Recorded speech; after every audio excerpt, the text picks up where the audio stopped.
Hello student, welcome back to my channel. और हम कर रहे थे 5.2 एक्सरसाइज। आई होप आज हम इसे फिनिश कर लेंगे, पर देखते हैं हो जाएगी फिनिश। आज हमें करना है इसका 18th क्वेश्चन। इसमें हमें क्या दिया हुआ है? For AP whose the sum of 4th and 8th term is 24, कि उसकी 4th और 8th टर्म का सम कितना दिया हुआ है? 24। और the sum of 6th and 10th term is 44। 6th and 10th term, the sum of 6th and 10th term is 44। बहुत इजी है। इसमें क्या फाइंड करने के लिए बोला है? Find the 3 terms of the AP. First 3 terms इस एपी की हमें फाइंड करनी है। तो हमें ए और डी की वैल्यू चाहिए। उसके लिए हम क्या करेंगे? इनको सोल्व करेंगे। 4th टर्म को हम लिख सकते हैं a plus 3d, 8th term को a प्लस 7d, 24 a और a 2a प्लस 7 और 3 10। इसको इजी करने के लिए पूरी इक्वेशन को 2 से डिवाइड कर दो, जिससे क्या आएगा हमारे पास a plus 5d is equal to 12। इसको फर्स्ट इक्वेशन ले लो। अब इसको सॉल्व करते हैं। 6th टर्म को हम क्या लिख सकते हैं? a plus 5d, 10th term को a प्लस 9d, 44 a और a 2a plus 14d is equal to 44। इसको भी 2 से डिवाइड कर देंगे। a plus 7d is equal to 44। Sorry, 2 से डिवाइड करना था ना हमने, तो 22। और इसको हम ले लेते हैं सेकेंड इक्वेशन। और इन दोनों इक्वेशन को अगर हम सब्ट्रैक्ट कर दें, a plus 7d is equal to 22, subtract करेंगे, नीचे वाले टर्म्स के साइन चेंज, a से a कट जाएगा, प्लस माइनस, माइनस पहले माइनस कर दो साइन बड़ी टर्म का, प्लस माइनस माइनस पहले माइनस कर दो और साइन बड़ी टर्म का। तो d की वैल्यू कितनी आ जाएगी? 10/2। d की वैल्यू कितनी आ गई?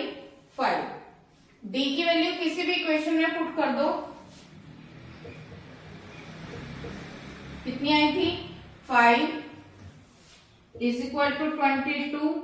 कितना आएगा? a plus 35 is equal to 22। कितना आएगा? a plus 22। 35 प्लस का इधर आएगा तो माइनस का, प्लस माइनस माइनस पहले माइनस कर दो, 5 में से 2 माइनस किया 3, 3 में से 2 माइनस किया 1 और साइन बड़ी टर्म का। अब आपके पास a की वैल्यू भी है और d की वैल्यू भी है, तो फर्स्ट 3 टर्म फाइंड करनी थी, तो कोई मुश्किल नहीं है। फर्स्ट टर्म क्या होती है? जो a की वैल्यू है। Second term a plus d, third term a plus 2d। तो कितना आएगा हमारे पास सोल्व करके? -13। यहां पे सोल्व करेंगे तो माइनस का 8, इसको सोल्व करेंगे 5 2 ज़ा 10, 13 में से 10 माइनस करेंगे तो 3, माइनस का 3। ये हमें क्या मिल गई? First 3 terms of the AP. Clear है? करो सॉल्व।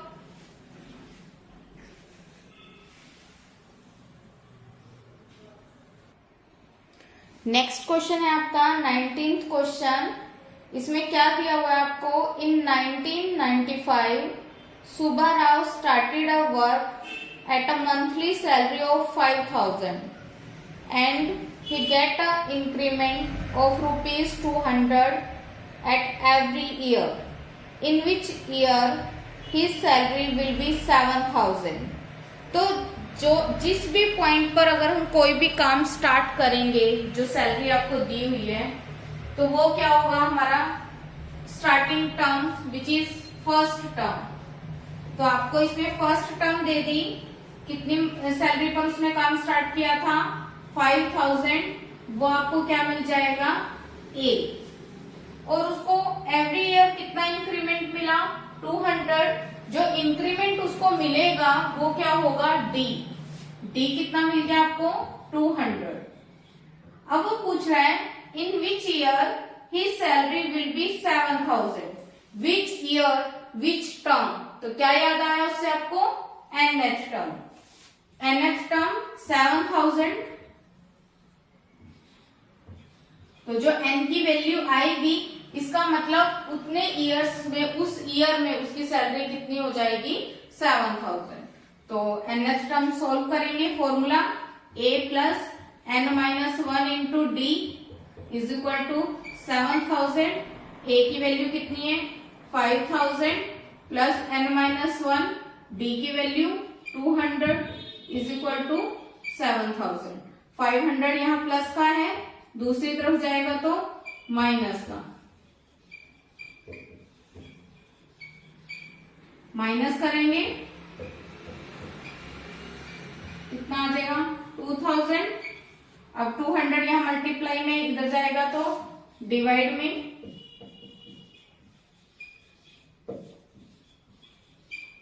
टू जीरो से 2 0 कैंसिल, 2 से कैंसिल होकर 10. n की वैल्यू कितनी आ जाएगी? 10 प्लस 1 11. इसका मतलब 11th ईयर में उसकी सैलरी कितनी हो जाएगी? 7,000. क्लियर है? करो नोट डाउन.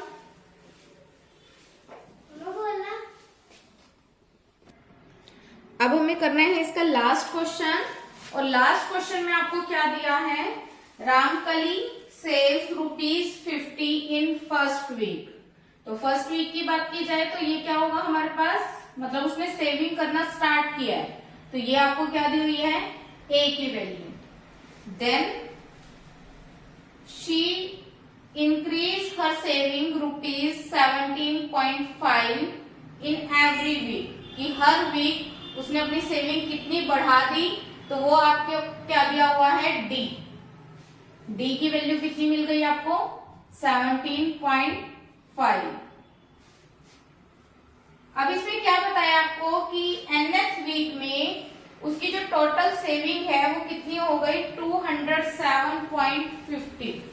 nth वीक आपको पहले ही बता दिया कि ये nth टर्म है और कितनी दी है? 207.50. और इसमें बोला गया आपको n की वैल्यू फाइंड करने के लिए. तो बहुत इजी क्वेश्चन है. nth टर्म आपको दिए, सोल्व कर लो. a plus n minus 1 into D 207.50.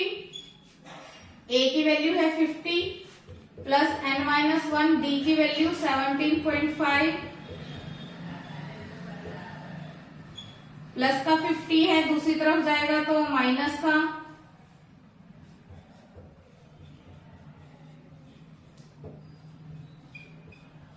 Minus कर देंगे. 0.50 एज इट इज रहेगा. इसमें से 50 माइनस किया तो 7 का एज इट इज. 10 में से 5 माइनस किया 5 और 1. इसको सोल्व करेंगे. यहाँ पे n माइनस 1 17.5.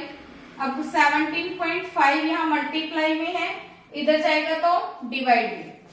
तो n माइनस 1 और इधर कितना आ गया था हमारे पास? 157.50 और डिवाइड में कितना आ गया? 17.5. अब इसमें पहले पॉइंट हटाते हैं हम. पॉइंट हटाएंगे तो नीचे कितना लग जाएगा? 1. पॉइंट के बाद 2 डिजिट है तो 2 0. और इसमें भी पॉइंट हटा के ऊपर कितना लग गया? 1. पॉइंट के बाद 1 डिजिट है तो 1 0. अब इसको कटिंग कर लेते हैं. 0 से 0, 0 से 0 कट गया. अब इसको सॉल्व करेंगे. इसको सॉल्व करके देखो कितने पे आएगा हमारे पास? 9 पे. देखें 175 को 9 से मल्टीप्लाई करो. 9 5 जा 45, 4 7 9 जा 63 और 4 67, 6 9 1 जा 9 और 6 15. देखो आ रहा है हमारे पास 9 पर. ये 9 पर कट गया तो n की वैल्यू कितनी आ जाएगी हमारे पास? n is equal to 9 plus 1. n की वैल्यू आ गई 10. मतलब 10th वीक में उसकी सेविंग जो है वो कितनी हो जाएगी? 207.50. ठीक है. तो आज ये आपकी एक्सरसाइज कंप्लीट हो गई. आई होप आपको ये अच्छे से समझ में आई होगी. Okay, bye bye.